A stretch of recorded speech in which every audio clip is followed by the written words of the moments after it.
ఇప్పుడు వచ్చిన మీ అందరికీ యేసుక్రీస్తు నామమున పేరిట శుభాభినందనాలు తెలియజేస్తాం. మనము గత 2 మెసేజ్లు అంటే శనివారము ఆదివారం దేని గురించి మాట్లాడుతూ ఉన్నామండి? దేవుడు పెట్టిన పరీక్షల గురించి మాట్లాడాలి. వాక్యాన్ని బాగా అర్థం చేసుకోవాలి. ఎప్పటికప్పుడు మర్చిపోయి పరగడుపు అనకూడదు. వాక్యం అంటే వాక్యము నీ హృదయంలో దాచుకొందును దేవా, నే పాపము చేయకుండా. కాబట్టి వాక్యం నీకు హృదయంలో దాచుకోకపోతే ఏం చేస్తావని చెప్తుంది బైబిల్? పాపం చేస్తావు. పాపం చేసినప్పుడల్లా దేవుడు పరీక్ష పెడతా ఉంటాడు. చూడండి, 2 సమూయేలు గ్రంథము 24వ అధ్యాయంలో దేవుని యొక్క ప్రేమలో ఇంకొక మారు యెహోవా కోపము ఇశ్రాయేలీయుల మీద రగులుకొనగా ఆయన దావీదును వారి మీదికి ప్రేరేపణ చేసెను. పోయి ఇశ్రాయేలు వారిని యూదా వారిని లెక్కించుమని అతనికి ఆజ్ఞ ఇచ్చెను. ఏమొచ్చిందంటే అండి, దేవునికి కోపం వచ్చిందంట. ఎవరి మీద? ఇశ్రాయేలీయుల మీద కోపం వచ్చింది. కోపం వస్తే ఎవరిని వాడుకుంటున్నాడు? తనకి ఇష్టానుసారుడైనటువంటి దావీదునే వాడుతూ ఉన్నాడు. దావీదు మీదకి ప్రేరేపణ చేసి నీవు పోయి ఇశ్రాయేలు వారిని యూదా వారిని లెక్కించమని అతనికి ఆజ్ఞ ఇచ్చాను. దేవుని యొక్క ప్రేమలో ఇక్కడ నేను ఈ వాక్య భాగం చదివినప్పుడు దావీదుకి ఒక పరీక్ష పెట్టాడు. ఒక ఇశ్రాయేలుని లెక్కించమని దేవుడు చెప్తున్నాడు. అయితే ఆ ముందు మాట ఏముందంటే, ఆయనకి ఏమొచ్చిందంట? కోపం వచ్చింది. నేను ఈ వాక్య భాగం అంతా చదివినప్పుడు ధ్యానించినప్పుడు దావీదును ప్రేరేపించి లెక్కించమని చెప్పింది దేవుడే. మళ్ళా అక్కడ జనాలు చనిపోతూ ఉంటే 3 ప్రశ్నలు పెట్టి ఆయన ముందు ఈ 3 ఏది కావాలో కోరుకోమని చెప్పింది కూడా గాదు ద్వారా దేవుడే. ఏమిటిది? వాక్యం ఇలా ఉంది. ఇది దావీదు తప్ప మరెవరి తప్పు? దేవుడు కోపం ఇశ్రాయేలుల మీద రగులుకొనగా ఆయన అంటే దేవుడు దావీదును వారి మీదకి ప్రేరేపణ చేసి. ఇప్పుడు చివరి వాక్యం కనుక మనం చూసినట్లయితే, దేవుని ప్రేమిస్తున్నటువంటి ప్రేమిళ్ళరా, ఈ చివరి భాగంలో ఆ తెగులు వచ్చినప్పుడు దేవుని యొక్క ప్రేమలో 70,000 మంది చనిపోయారు. ఎంతండి? 70,000 మంది చనిపోయారు. అందుకు యెహోవా ఇశ్రాయేలీయుల మీదికి తెగులు రప్పించగా ఆ దినము ఉదయము మొదలుకొని సమాజకూటపు వేళ వరకు అది జరుగుచుండెను. అందుచేత దాని నుండి 1000 దశవారులకు 70,000 మంది మృతి నొందిరి. చూసారా? 70,000 మంది చనిపోయారు. నాకు అప్పుడు అనిపించింది, దేవుని కోపము ఇశ్రాయేలీల మీద వచ్చింది కాబట్టి ఇప్పుడు ఎంతమంది తప్పు చేస్తున్నారో వాళ్ళందరి మీదకి వచ్చింది అని అర్థం. కాబట్టి ఇప్పుడు ఎంతమంది చనిపోయారు? 70,000 మంది. అంటే 70,000 మంది మీద దేవునికి కోపం వచ్చింది. ఆ కోపాన్ని దావీదు ద్వారా ఆ కోపాన్ని ఆయన తగ్గించుకున్నట్టుగా బైబిల్లో మనకు అర్థమవుతుంది. అంటే దేవుడు దావీదుకు పుట్టింది కాదు ఇది. ఏది? ప్రజలను లెక్కించమని చెప్పింది దేవుడే చెప్పాడు. అప్పటికి యోవాబు అంటున్నాడు 2వ వచనంలో, అందుకు రాజు తన యొద్దనున్న సైన్యాధిపతి అయిన యోవాబును పిలిచి జనసంఖ్య ఎంతైనది నాకు తెలియగలందులకై దాని మొదలుకొని బెయేర్షెబావరకు ఇశ్రాయేలు గోత్రములలో నీవు సంచారము చేసి వారిని లెక్కించుమని ఆజ్ఞ ఇయ్యగా దావీదు ఆజ్ఞ ఇచ్చాడు యోవాబుకి. యోవాబు జనుల సంఖ్య ఎంత యున్నను నా ఏలిన వారను రాజకులను నీవు బ్రతికి ఉండగానే దేవుడైన యెహోవా దానిని 3 ఎక్కువ చేయుగాక. నా ఏలిన వారను రాజకులను నీకు ఈ కోరిక ఏలుపుట్టెననిను అడుగుతున్నాడు దావీదుని. అసలు ఈ కోరిక ఎందుకు వచ్చింది రాజా నీకు? పోనీ చెప్పాడా? దేవుడు కోపము నా మీదకి, అదే ఇశ్రాయేలు మీదకి వచ్చింది, అప్పుడు నన్ను ప్రేరేపించబడింది ఇశ్రాయేలు లెక్కించమని అని ఏమైనా చెప్పాడా? లేదు, చెప్పలేదు. అయినను రాజు యోవాబును సైన్యాధిపతులకు గట్టి ఆజ్ఞ ఇచ్చి ఉండిన చోట యోవాబును సైన్యాధిపతులను ఇశ్రాయేలీయుల సంఖ్య చూచుటకై రాజు సముఖము నుండి బయలువెళ్ళి ఏం చేశారు? కోప్పడతా ఉన్నట్టుగా కనపడతా ఉంది. ఇక్కడ ఏమని చెప్తున్నాడు? గట్టి ఆజ్ఞ ఇచ్చి ఉండుట చేత. నేను చెప్తున్నానా లెక్కించమని? ఎదురు మాట్లాడతావు ఎందుకు అన్నట్టుగా ఉంది మాట. మంచిది. మరి ఆ తర్వాత లెక్కించడం జరిగిందండి. ఆ లెక్కించిన తర్వాత దేవుడు గాదుతో మాట్లాడి గాదుతో చెప్తా ఉన్నాడు. ఏమని? ఇప్పుడు ఈ మధ్యలో ఏం జరిగిందో చూడండి. జనసంఖ్య మొత్తం కూడా అప్పగించాడు యోవాబు. 9వ వచనంలో మాకు కనబడుతుంది. అప్పుడు యోవాబు జనసంఖ్య వెరసి రాజులకు అప్పగించెను. ఇశ్రాయేలు వారిలో కత్తి దుయ్యగల 8 లక్షల మంది యోధులుండిరి. యూదా వారిలో 5 లక్షల మంది ఉండేది. కాబట్టి 8, 5 అంతా ఇప్పుడు 13 లక్షల మంది ఉన్నారు ఎవరు యుద్ధం చేయగలిగినటువంటి వారు. అయితే 10వ వచనంలో మనం చూసినట్లయితే జనసంఖ్య చూచినందుకై దావీదు మనస్సు కొట్టుకొనగా అతడు నేను చేసిన పలివలన గొప్ప పాపము పట్టుకొంటిని, నేను ఎంతో అవివేకినై దాన్ని చేసితిని.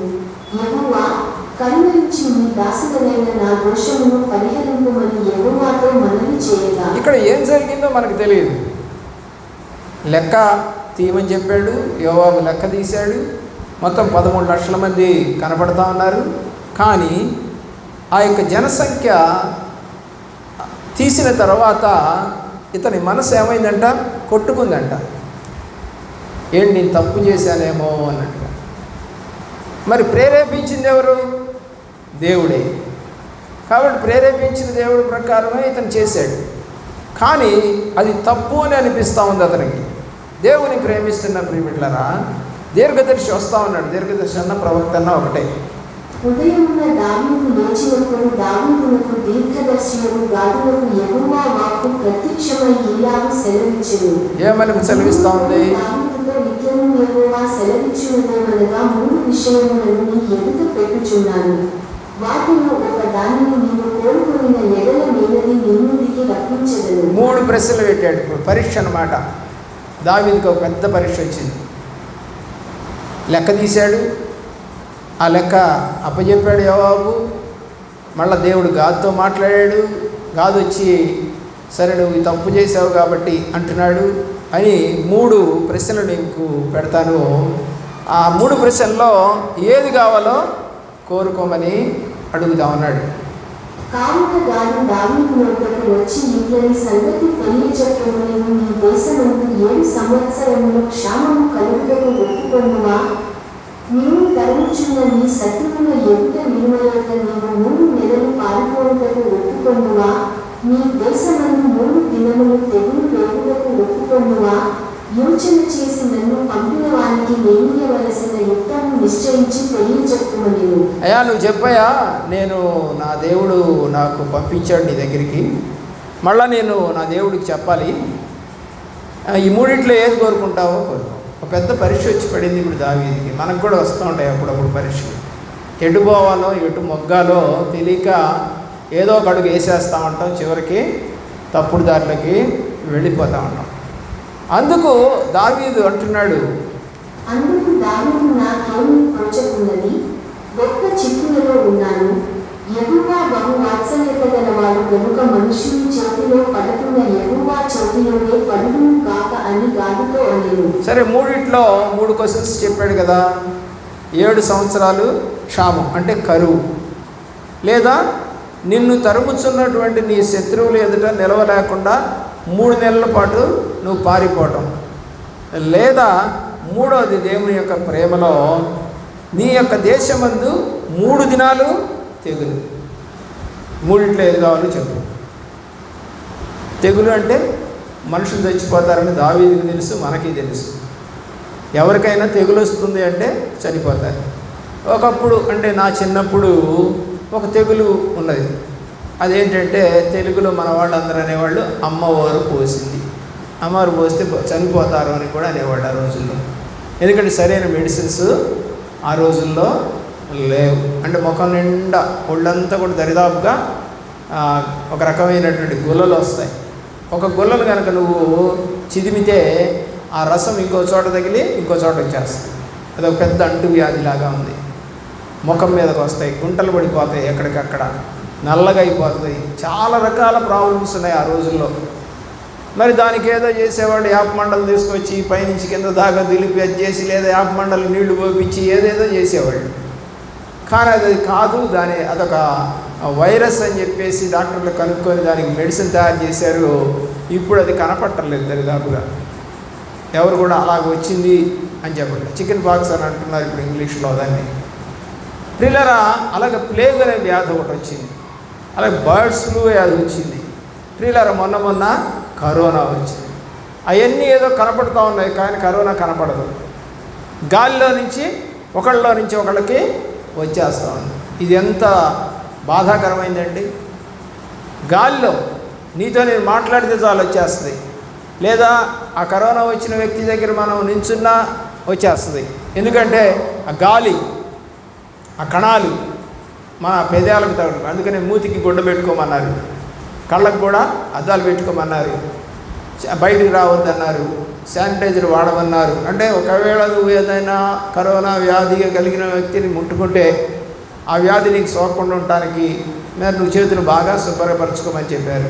దానికి ఒక శానిటైజర్ ఇచ్చారు. దేవుని ప్రేమిస్తున్నటువంటి ప్రియబిడ్డలారా, అలాంటిదే ఇప్పుడు దేవుడు 3 ప్రశ్నలు దేవుడికి దావీదుకి గాదు ద్వారా వేశాడు. చివరికి ఏమన్నాడు? నేను దేవుడి చేతిలోనే పడతాను అంటే తెగులుకే ఒప్పుకున్నాడు. అప్పుడు మనం ఇందాక చదువుకున్నట్టుగా ఎంతమంది చనిపోయారండి? అందుకు యెహోవా ఇశ్రాయేలీయులన్నిటికీ తెగులు రప్పించగా ఆ దినము ఉదయము మొదలుకొని సమాజకూటపు వేళ వరకు అది జరుగుచుండెను. అందుచేత దాని నుండి 1000 దశభాగాలకు 70,000 మంది మృతి నొందిరి. ఏదండి మొదటి రోజే? ఎన్ని రోజులు అన్నాడు దేవుడు? 3 రోజులు అన్నాడు. ఇప్పుడు ఒక్క రోజుకి ఎంతమంది చనిపోయారు? 70,000 మంది చనిపోయారు. తెగులు ఎంత భయంకరమో చెప్తున్నా నేను. అది ఎవరికి తెలియదు. తెగులు అనేది ఇక్కడ చనిపోయారని చెప్పగానే ఇంకో పక్క బజార్లో ఇంకోటి చనిపోయాడని చెబుతారు. తెగులు అంటే అదే. తెగులు అంటే ఏంటంటే నరుక్కుంటూ పోతుంది. మనం జనరల్గా ఈ మాట ఎప్పుడు ఎక్కువగా వాడేవాళ్ళం అంటే పొలాల్లో వాడేవాళ్ళం. పొలాల్లో చేనుకి తెగులు పట్టింది, చీడ పట్టింది, పీడ పట్టింది అని రకరకాలుగా వాడతాం మనం. తెగులు వచ్చిందండి చేనుకి, ఎర్ర తెగులు, ఏమండి పేను బంక తెగులు, రకరకాల తెగుళ్ళు. గొంగళి పురుగులు ఉంటాయి, అవి నల్లగా ఉండవు. ఈ గొంగళి పురుగులు నాకు తెలిసి ఆ మునగ చెట్టుకు అంటుకొని ఉంటాయి. ఎన్ని అంటుకొని ఉంటాయి? కొన్ని 100 ఉంటాయి. ఎంత అందంగా ఉంటాయో, చక్కగా తెల్లగా ఎర్రగా ఉంటాయి. అవి బొచ్చు కూడా దరిదాపుగా ఎరుపు రంగులోనే ఉంటుంది. మరి ఇంత పొడుగు ఉంటాయి. అవి అంటుకొని ఉంటాయి. దానికి ఆ రసాన్ని పీలుస్తూ ఉంటాయి. ఆలోచించేయండి, అదొక పెద్ద తెగులు. ఆ రోజుల్లో ఈ చుట్టలు తాగే వాళ్ళు ఉంటారు కాబట్టి ఆ ఈనెలు తీస్తారు కదా, ఆ ఈనెలన్నీ తీసుకొచ్చి ఉడకబెట్టి ఆ నీళ్లు దాని మీద చల్లితే అవి చచ్చిపోయాయి. ఆ చచ్చిపోయిన వాటిని ఎక్కడో పారే అవసరం లేదు, అక్కడే పడేస్తే అదే దానికి ఎరువు అవుతుంది ఆ యొక్క చెట్టుకి. ఆ చనిపోయినటువంటి పురుగులే చాలా చోట్ల ఆ పురుగుల్ని చాలలో చల్లుకొని మరి ఆ యొక్క ఎరువుగా దాన్ని వాడుకుంటారు. తెగులు ఏమని? తెగులు వస్తే చెట్టుకి కాయలు రావు, పూత రాదు, రాలిపోతుంది. ఏమండి మంచి కాయ రాదు, బలమైన కాయ రాదు, చాలా రకాల ఇదిగా ఉంటుంది కాయ యొక్క స్వభావం. ఇప్పుడు ప్రజల స్వభావం ఏమవుతుంది? ఎవరన్నా ఒక్కళ్ళన్నా క్వశ్చన్ చేశారా? ఇంతమంది చనిపోయారు ఎందుకు? దావీదు చేసిన తప్పు అని చెప్పి ఎవరైనా ఆయన మీద తిరుగుబాటు చేశారా? చేయలేదు. దేవుని యొక్క ప్రేమలో 70,000 మంది చనిపోయిన తర్వాత చూద్దాం 16వ వచనం. అయితే దూత యెరూషలేము పైని హస్తము చాపి నాశనము చేయబోయినప్పుడు యెహోవా ఆ కీడును గూర్చి సంతాపముంది అంతే చాలును, నీ చెయ్యి తినుమని జనులను నాశనము చేయు దూతకు ఆజ్ఞ ఇచ్చెను. యెహోవా దూత యెబూసీయుడైన అరౌనా యొక్క కళ్ళము దగ్గర ఉండగా. దేవుని ప్రేమించిన పిల్లరా, ఒక చక్కని మాట మీకు కనపడతా. ప్రేరేపించింది దేవుడే. ఇప్పుడు యెహోవా ఆ కీడును గురించి సంతాపపడుతున్నాడు. ఎంతమంది చనిపోయారు? 70,000 మంది చనిపోయారు ఒక్కరోజే. ఇంకా రెండో రోజు కూడా రాలా, మొదటి రోజే. మరి అంతమంది చనిపోయేసరికి దేవుడికి కూడా బాధ వేసిందంట. దానికి ఆ తెగులు పంపించే దూతలు ఉంటాయి. ఇవన్నీ మీకు కావాలంటే ప్రకటన గ్రంథంలో చదువుకోండి. ఆ దూతలు ఒక్కొక్క దూత కుమ్మరించినప్పుడు వచ్చిన తెగుళ్ళు ఏంటో మనకు అర్థమవుతాయి. కాబట్టి ఆ దూతను ఏం చెప్తున్నాడు, ఇక చాలే, ఎంతో నాశనం అయిపోయింది ఇప్పుడు అని చెప్పేసేసి ఆ యొక్క కీడుని గురించి బాధపడుతూ అతను ఆ దూతకు ఆజ్ఞ ఇచ్చాడు. 17వ వచనానికి వద్దాం. దావీదు జనులను నాశనము చేసిన దూతను కనుగొని యెహోవాను ఇలాగ ప్రార్థించను చిత్తగించును. పాపము చేసిన వాడను నేనే, దుర్మార్గముగా ప్రవర్తించిన వాడను నేనే. గొర్రెల వంటి వీరేమి చేసిరి, నన్ను నా తండ్రి ఎట్టి వారిని శిక్షించును. నిజంగా ఈ ప్రేరేపణ దేవుడు దావీదు మీదకి తెచ్చాడు. ఏమని చెప్పి రాశాడు అక్కడ మొదటి వచనంలో, ఇశ్రాయేలుల మీద కోపం వచ్చింది ఆయనకి రాశాడు. అంటే ఇతను కూడా ఇశ్రాయేలు అనుకోండి. అయితే ఇప్పుడు దావీదు విషయంలో, ఆ యొక్క తెగులు విషయంలో దేవుడు సంతాపపడ్డాడు. పడ్డ తర్వాత ఆ చంపటానికి వచ్చినటువంటి దూతని చూడగలిగాడంట దావీదు. ఏమండి, చూడగలిగాడు. అప్పుడు దేవుడితో అడుగుతున్నాడు, పాపం చేసింది నేనే కదా, దుర్మార్గంగా ప్రవర్తించింది నేనే కదా, గొర్రెల వంటి మీరేం చేశారు అంటే నేను చెప్తే చేశారే తప్ప వాళ్ళ తప్పేముంది అని దేవుడు దగ్గర మొరపెట్టినాడు. కాబట్టి నన్ను నా తండ్రి ఇంటి వారిని శిక్షించమని కోరుకున్నాడు. అంటే తన పాపమును తను ఒప్పుకున్నట్టుగా చెప్తున్నాడు. యాక్చువల్గా ఇక్కడ దావీదు పాపం చేసినట్టుగా ఏం కనపడదు మనకి. దేవుడు ప్రేరేపణ ద్వారానే ఆయన చేశాడు. కానీ దేవుడికి మళ్ళా ఆ పశ్చాత్తాపం కలిగింది. మన పిల్లల్ని కొడతాం అప్పుడప్పుడు, కొట్టిన తర్వాత ఎక్కడో తగలరాని చోట తగిలో లేదా గట్టిగా తగిలో ఉంటుంది అనుకుందాం. కాసేపు ఏడ్చిన తర్వాత మనకు కూడా భలే కోపం ఉంటుంది. వాడు అక్కడ పడిపోతాడు, మనం వాడు వచ్చి అక్కడ కుర్చీలో కూర్చుంటాం. ఎంతసేపు ఉన్న పిల్లవాడు మూలుగుతూనే ఉంటాడు కానీ లేవడు, తినడు, తాగడు. ఎవరో పక్కన వాళ్ళు వచ్చి చెప్తారు, ఏంటట్ట వదిలేసావు, ఏంటట్ట కొట్టావు అని చూస్తే ఆ పిల్లవాడిని ఒళ్ళోకి తీసుకొని ఉంటే ఒళ్ళంతా వాతలతో ఉంటుంటుంది, వాడు సొక్కిసోలిపోయి ఉంటాడు.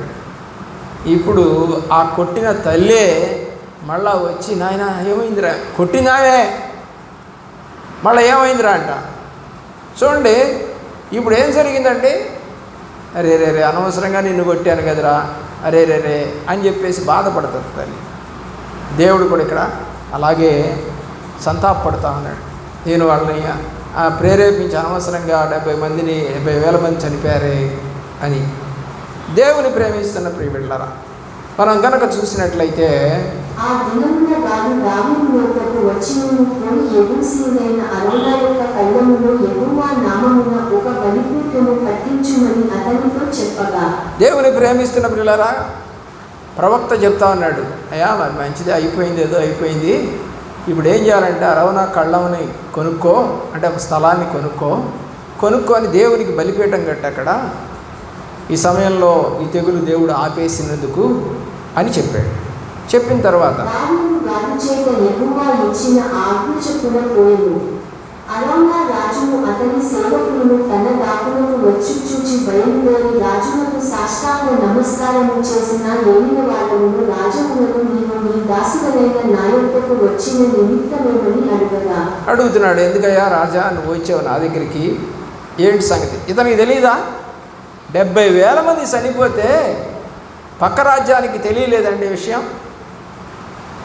అక్కడున్న దగ్గరున్న రాజ్యాల్లో వారికి తెలియలేదా? రాజుకు కూడా తెలియలేదా?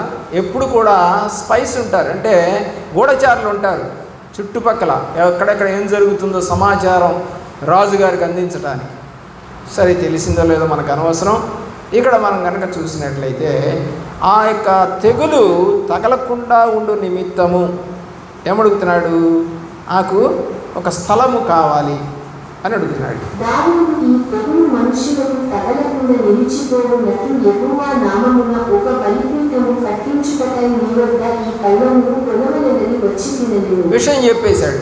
అయ్యా ఇది జరిగింది కాబట్టి ఆ తెగులు రాకుండా ఆపడానికి లేదా ఆగిపోవడానికి ఒక బలిపీఠం కట్టి ప్రార్థన చేయాలి. నేను బలిపీఠం కట్టడం అంటే తప్పనిసరిగా ఒక మేకపోతునో గొర్రెపోతునో లేకపోతే ఎద్దునో దేన్నో ఒకటి బలి ఇవ్వాలి.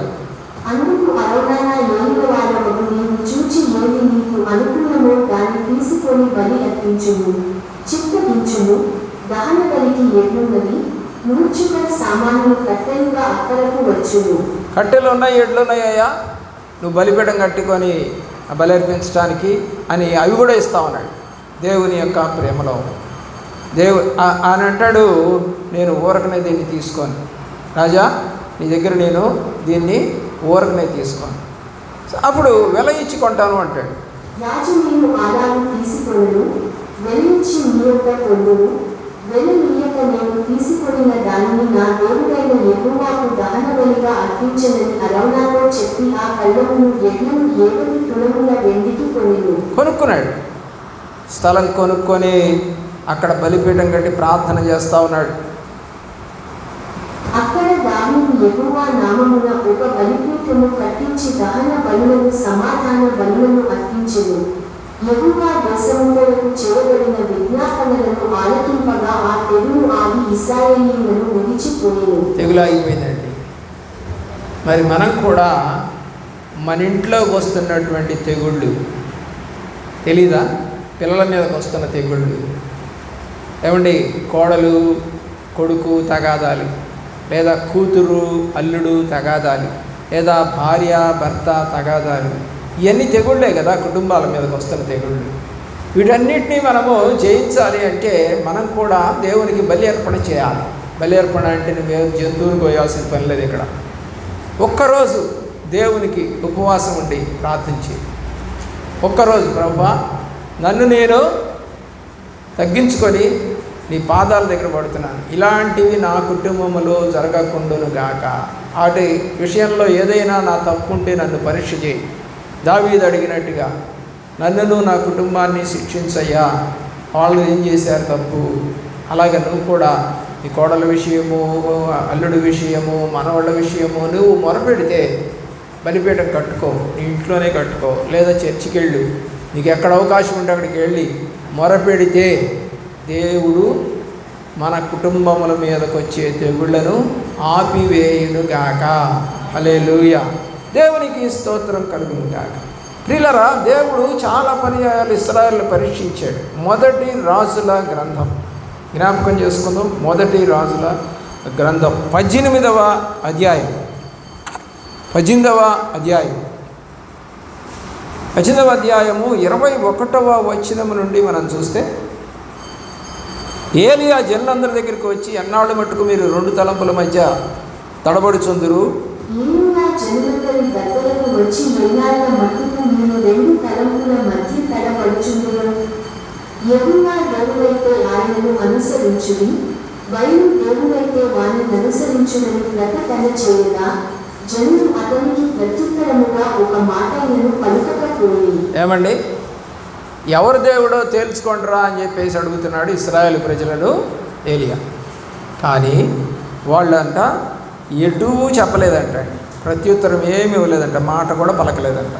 అప్పుడు అంటా ఉన్నాడు ఏలియా, అప్పుడు ఏలియా యెహోవాకు ప్రవక్తలైన వారిలో నేను ఒకడనే శేషించి ఉన్నాను, అయితే బయలునకు ప్రవక్తలు 470 మంది ఉన్నారు. బయలు అంటే యెహోవాకి కాకుండా మరొక దేవుణ్ణి పెట్టుకొని నడుస్తున్నటువంటి వారు. వాళ్ళు ఎంతమంది ఉన్నారంట? 400 మంది ఉన్నారంట. మరి యెహోవా ప్రవక్త ఎవరు? ఇతను ఒక్కడే ఉన్నాడంట. చూడండి ఎలాంటి గడ్డు పరిస్థితి వచ్చిందో. మరి వీళ్ళు అటు వెళ్ళాలా ఇటు వెళ్ళాలా అనేది తీర్చుకోలేకుండా పోతా ఉన్నారు. అంటే ఎవరు అసలు నిజమైన దేవుడు అనేటువంటి పరీక్ష ఒకటి ఇశ్రాయేల్ మీదకి వచ్చింది. అప్పుడు దేవుడు ఏలియాని వాడుకొని సరే బాబు, మీ దేవుడు గొప్ప మా దేవుడు గొప్ప చూద్దాంలే అని చెప్పి ఆ యొక్క ప్రజలకు మాట చెప్పాడు. అప్పుడు ఏలియా బయలు ప్రవక్తలను పిలిచి, మీరు అనేకులై ఉన్నారు కనుక మీరు మొదట ఒక ఎద్దును కోరుకొని సిద్ధం చేసి మీ దేవత పేరును బట్టి ప్రార్థన చేయుడు, అయితే మీరు అగ్నిని కృంగపోయవద్దని చెప్పగా, మంట పెట్టకుండా బలిపీఠం మీద బలి పశువుని పెట్టండి, మీరు ప్రార్థన చేసిన తర్వాత ఆ యొక్క బలిపీఠాన్ని అది కాలిస్తే మీ దేవుడు గొప్పవాడు, లేదు అంటే మా దేవుడు గొప్పవాడు అనే విషయాన్ని ఇక్కడ పరీక్ష పెట్టాడు.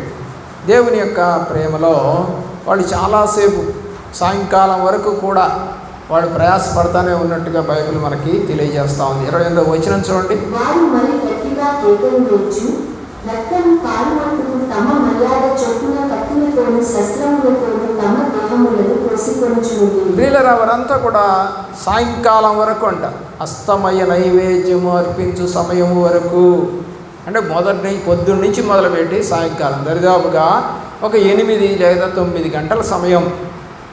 సాయంకాలం అంటే జనరల్గా మీకు తెలుసలేదో సాయంకాలాన్ని నైవేద్యపు వేళ అంటారు. ఇప్పుడు చాలా కుటుంబాల్లో, బ్రాహ్మణ కుటుంబాల్లో కూడా అది పోయింది. బ్రాహ్మణ కుటుంబాల్లో గతంలో అంటే నేను కూడా ఉదయకాలము లేచి మన నైవేద్యము పెట్టిన తర్వాతనే ఇంట్లో నేను ఏదైనా ఆహారం తినటం కానీ పానీయం తాగటం కానీ చేసేవాడిని. మొట్టమొదటి లేచి కాలకృత్యాలు తీర్చుకొని లేదంటే స్నానపానాదులు చేసి ఆ తర్వాత అభ్యంగన వస్త్రము అంటారు, అంటే తడిసినటువంటి వస్త్రం మీదే ఆ యొక్క దేవుడి దగ్గరికి వెళ్ళి మరి అక్కడ ఉన్నటువంటి పాతవన్నీ తీసేసి మళ్ళీ అన్ని కొత్తగా పెట్టి సాంబ్రాణి వెలిగించి పూజ చేసేవాడు. ఇది ఉదయకాలము నైవేద్యం. మరలా సాయంకాలం అయినప్పుడు కూడా మళ్ళీ పొద్దుగూపుతుంది కదా, ఆ సాయంకాలం అయినప్పుడు కూడా అంటే పొద్దున నైవేద్యం దేనికంటే ఈ పగలంతా నన్ను కాపాడమని కోరటం, సాయంకాలం నైవేద్యం ఏంటంటే ఈ రాత్రంతా నన్ను కాపాడమని కోరటం. మళ్ళీ సాయంకాలం పూట ఒక దీపారాధన చేసి ఒక ఒత్తి వెలిగించి 2 సాంబ్రాణి మళ్ళీ సాయంకాలం వెలిగిస్తాం. 2 పూట్ల జరుగుతుంది. ప్రియులారా, బైబిల్లో అనేదే ఇది అంతా కూడా. వీళ్ళు ఉదయకాలము నైవేద్యాన్ని అర్పిస్తారు, సాయంకాలం కూడా అర్పిస్తారు. దేవుని యొక్క ప్రేమలో ఆలోచన చేయండి. ఈ నైవేద్యము సాయంకాలపు వేళ చూడండి ఏం జరుగుతుందో.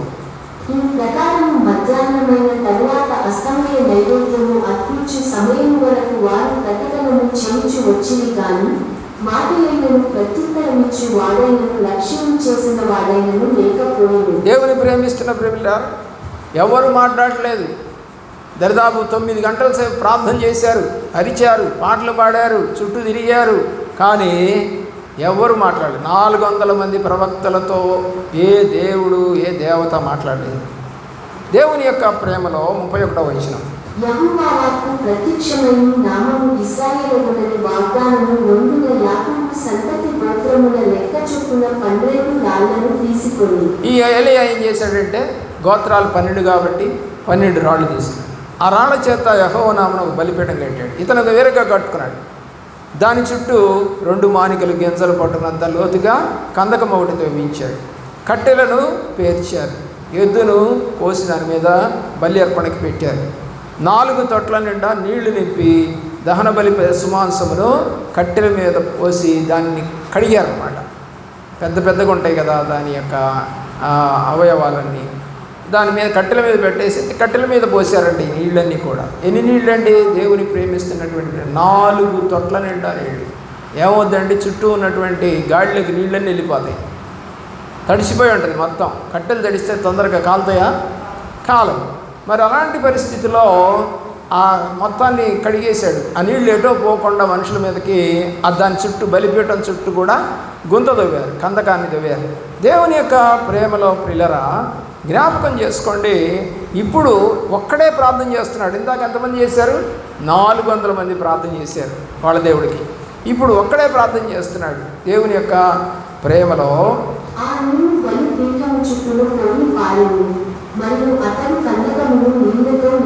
మొత్తం ఆ చుట్టూ ఉన్నటువంటి గాడి మొత్తాన్ని నీళ్లతో నింపేసేయమన్నాడు. సాయంకాలం ఇశ్రాయేలీలు దేవుడికి నైవేద్యము అర్పించే సమయం. చూడండి ఎంత పరీక్ష ఇది.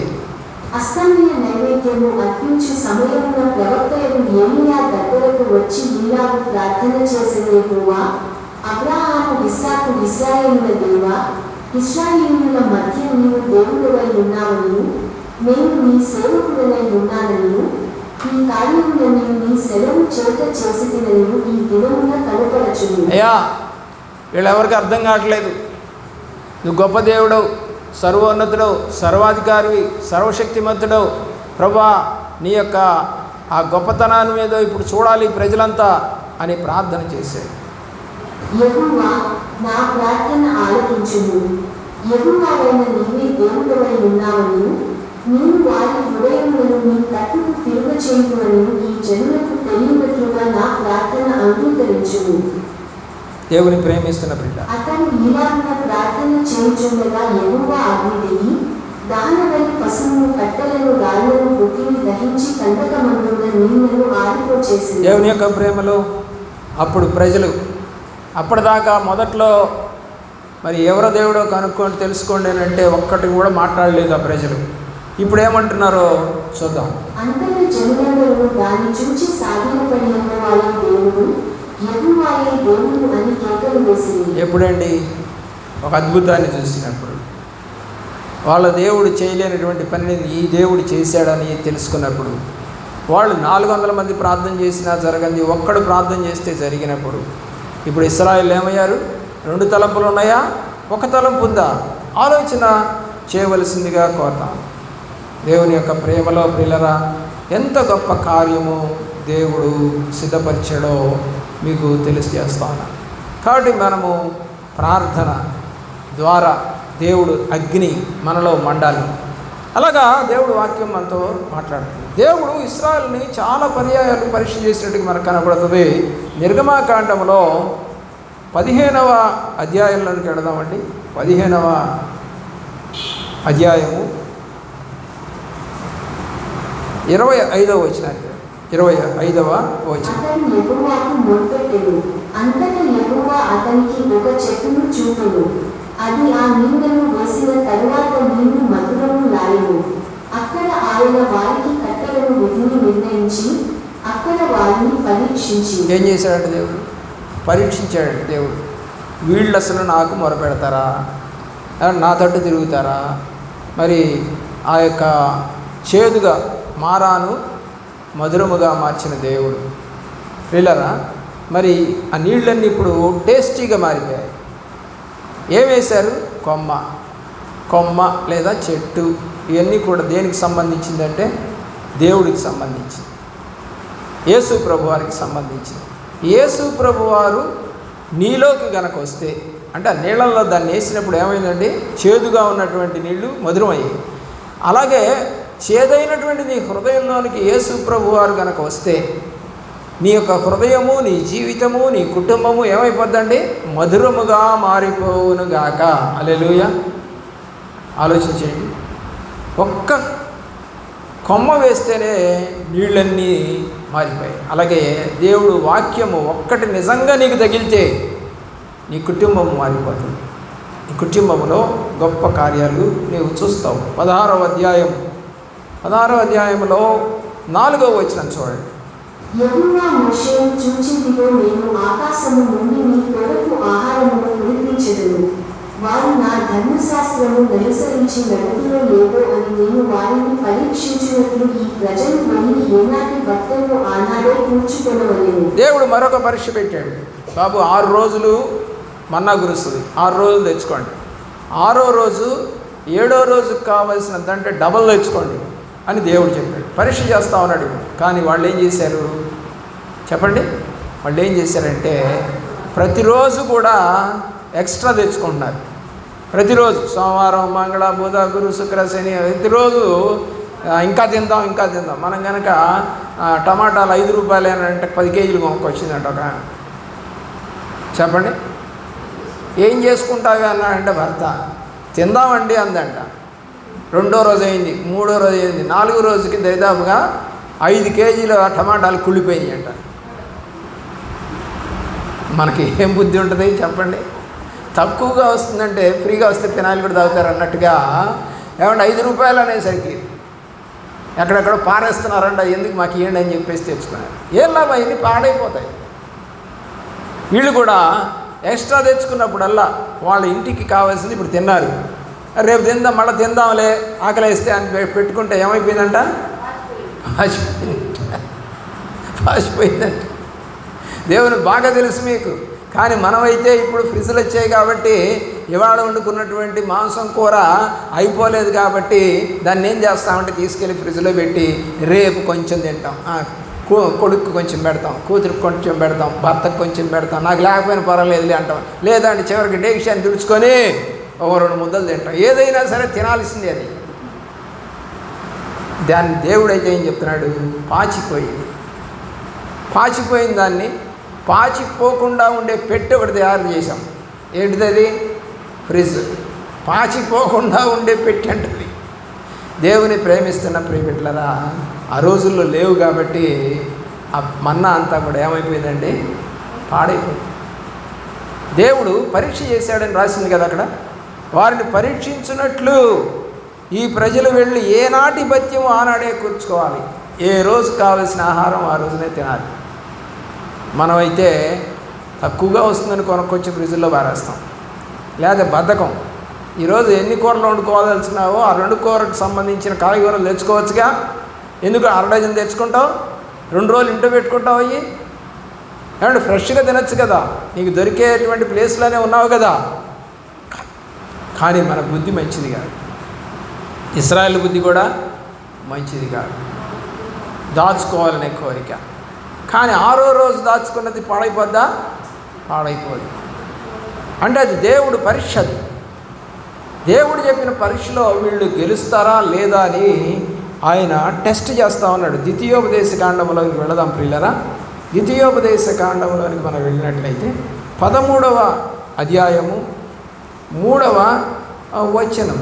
అతడు నీకు చెప్పిన సూచక క్రియగాని మహత్కార్యము గాని సంభవించినను ఆ ప్రవక్త మాటలను కలను కనువాని మాటలను వినకూడదు. ఏమనగా మీరు మీ దేవుడైన యెహోవాను మీ పూర్ణ హృదయముతోను మీ పూర్ణాత్మతోను ప్రేమించుచున్నారో లేదో తెలుసుకొనుటకు మీ దేవుడైన యెహోవా మిమ్మును పరీక్షించుచున్నాడు. చూసారా? ఆలోచించి, ఎవడో వచ్చి సూచన క్రియలు చేశాడని వాడితో పోదామని, ఆ చర్చికి పోదాం, ఈ చర్చికి పోదాం, ఆ పాస్టర్ దగ్గరికి పోదాం, ఈ పాస్టర్ దగ్గరికి పోదాం వద్దు. ప్రవక్తలను కలలు కనువారి మాటలను వినకూడదు. ఎందుకు అంటే దేవుడుని మీరు సరిగా ప్రేమిస్తున్నారో లేదో ఆయన పరీక్ష చేస్తున్నాడట. మళ్ళీ చదవండి. దేవుని యొక్క ప్రేమలో అతడు నీకు చెప్పిన సూచక క్రియగాని మహత్కార్యము గాని సంభవించినను ఆ ప్రవక్త మాటలను కలను కనువాని మాటలను వినకూడదు. ఏమనగా మీరు మీ దేవుడైన యెహోవాను మీ పూర్ణ హృదయముతోను మీ పూర్ణాత్మతోను ప్రేమించుచున్నారో లేదో తెలుసుకొనుటకు మీ దేవుడైన యెహోవా మిమ్మును పరీక్షించుచున్నాడు. గుర్తుపెట్టుకోండి, సరిగా దేవుడిని వెంబడిస్తున్నారా లేదా అని తెలుసుకోవటానికి దేవుడు మనకి ఒక పరీక్ష పెడతా ఉన్నాడట. ఆ పరీక్ష ఏంటంటే, కొంతమంది వచ్చి సూచన క్రియలు చేస్తారట, మహత్కార్యాలు కూడా చేస్తారంట. అవి సంభవించినను ఆ ప్రవక్త మాటలను కలలు కొనువాడి మాటలను వినకూడదు. నేను తప్ప ఇంకొకడు వచ్చి కనుక మీతో చెబితే మీరు వినకూడదు, చేయకూడదు. అదొక పరీక్ష నీకు. దేవుని యొక్క పరీక్షలో నీవు నెగ్గుతావా లేదా? అలాగే మనము కీర్తన గ్రంథంలోనికి వెళ్ళినట్లయితే, కీర్తనల గ్రంథంలోనికి మనం వెళ్ళినట్లయితే, కీర్తనలు అనేది ప్రియులరా యూదుల యొక్క పాటల పుస్తకం. కీర్తనలు అధ్యాయాలు కాదు. చాలామంది 10వ అధ్యాయం, 30వ అధ్యాయం, 100వ అధ్యాయం అంటుంటారు. అధ్యాయాలు కాదు. కీర్తనలు అంటే పాటలు. ఎవరివి అంటే యూదుల పాటల పుస్తకం అది. కాబట్టి మనము మన పాటల పుస్తకంలో ఫలానా పాట నెంబరు చెప్తాం. అలాగే ఇక్కడ కూడా మనము కీర్తన ఫలానా నెంబరు. అలాగే చరణాలు, లోపల ఉన్నవన్నీ కూడా ఏమవుతాయంటే కీర్తనల్లో చరణాలు అవుతాయి. కాబట్టి చరణము అని పలకాలి మనం. కాబట్టి కీర్తనల గ్రంథము అని చెప్పండి, ఎన్నో కీర్తనలు చెప్పండి, తర్వాత ఆ యొక్క వచనము లేదా ఆ యొక్క కీర్తనలో ఉన్న చరణ భాగమును చెప్పండి. అది కరెక్టు భాష. దేవుని యొక్క ప్రేమలో కీర్తనల గ్రంథము 26వ సంకీర్తన, 26వ సంకీర్తన 2వ చరణం. యెహోవా నన్ను పరిశీలించుము, నన్ను పరీక్షించుము, నా అంతరింద్రియములను నా హృదయమును పరిశోధించుము. ఎంత గొప్ప ధన్యత కలిగినటువంటి జీవితం అండి ఇది. నన్ను పరీక్షించయ్యా. ఏమంటున్నాడు? పరిశీలించు, పరీక్షించు. నా లోపల అంటే ఇతరులతో ఏం మాట్లాడుతున్నాను, నన్ను నేనేం మాట్లాడుకుంటున్నాను, నాకు అనుకూలంగా ఉన్న వాళ్ళతో నేనేం మాట్లాడుకుంటున్నాను, హృదయమును పరిశోధించు. ఎంత ధైర్యం నీకుందా? చెప్పగలవా దేవుడి సన్నిధిలో? ధైర్యంగా మాట్లాడేటువంటి అవకాశాన్ని ఈ రోజున కోల్పోతూ ఉన్నారు చాలామంది. కారణం ఏంటంటే ఒక్కొక్కళ్ళ దగ్గర ఒక్కొక్క రకంగా మాట్లాడతాం. ఒక్కొక్కళ్ళ దగ్గర ఒక్కొక్క రకంగా మాట్లాడినప్పుడు ఆ విషయాలు తెలిసినప్పుడు ఒకరి దగ్గర ఏం మాట్లాడావు, ఇంకొకరి దగ్గర ఏం మాట్లాడావు తెలుసుకున్నప్పుడు కొంచెం బాధేస్తుంది. నిజంగా అలాంటి పరిస్థితి నీకు రాకూడదు అని దేవుడు కోరుకుంటా ఉన్నాడు. అలాంటి పరిస్థితి ఎవరికి రాకూడదు. మనం ఒకళ్ళ దగ్గర ఒకటి ఇంకోళ్ళ దగ్గర ఒకటి చెప్పకూడదు. అది దేవుణ్ణి ప్రేమించిన విధానం కాదు. 95వ కీర్తన 9వ చరణం.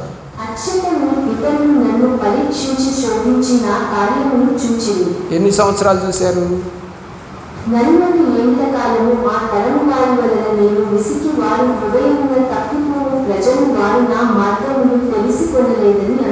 ఎన్ని సంవత్సరాలంట? 40 ఏళ్ళంట దేవుడి మార్గాలు తెలుసుకోకుండా తిరిగారంట. 40 ఏళ్ళంటే ఈ లెక్కలో మనం సగం పైన జీవితాన్ని పోగొట్టుకున్నట్టే కదా. ఎంత దౌర్భాగ్యం అండి. దేవుణ్ణి ఎరగకుండా తిరిగారు. ఏం చేశారంటే వాళ్ళు దేవుని ప్రేమించారు. నన్ను పరీక్షించారు, నన్ను శోధించారు. కానీ వాళ్ళు హృదయములు తప్పిపోయాయి, మార్గాలు మారిపోయాయి. దేవుడు పరీక్ష పెడతా ఉన్నాడు నీకు. ఎన్ని సంవత్సరాలు మారకుండా ఉంటావు? ఎన్ని సంవత్సరాలు మౌనంగా ఉంటావు? యథార్థంగా బతకడానికి అవకాశం ఇచ్చినప్పుడు దాన్ని చేయాలి కదా. 40 సంవత్సరాలు అవకాశం ఇచ్చాడు. మారతారేమో అని చూశాడు, కానీ మారలేదంట. కాబట్టి దేవుని ప్రేమిస్తున్న ప్రియబిడ్డలారా, దేవుడు మనం తప్పు చేస్తున్నా కూడా బతికున్నాము అని అంటే నువ్వు ఈ రోజన్నా మారుతావేమో, లేదా ఈ సంవత్సరం అన్నా మారుతావేమో అని దేవుడు వెయిట్ చేస్తూ ఉన్నాడు నీకోసం. ఆ వెయిటింగ్ నీకు అర్థం కాలేదేమో. ఆలోచించే దేవుడి చిత్తం అయితే మరొక పర్యాయము మరికొన్ని మాటలు, దేవుడి మాటలు మనం విని దేవుడిని మహిమపరుద్దాం. మోకరించండి ప్రార్థన.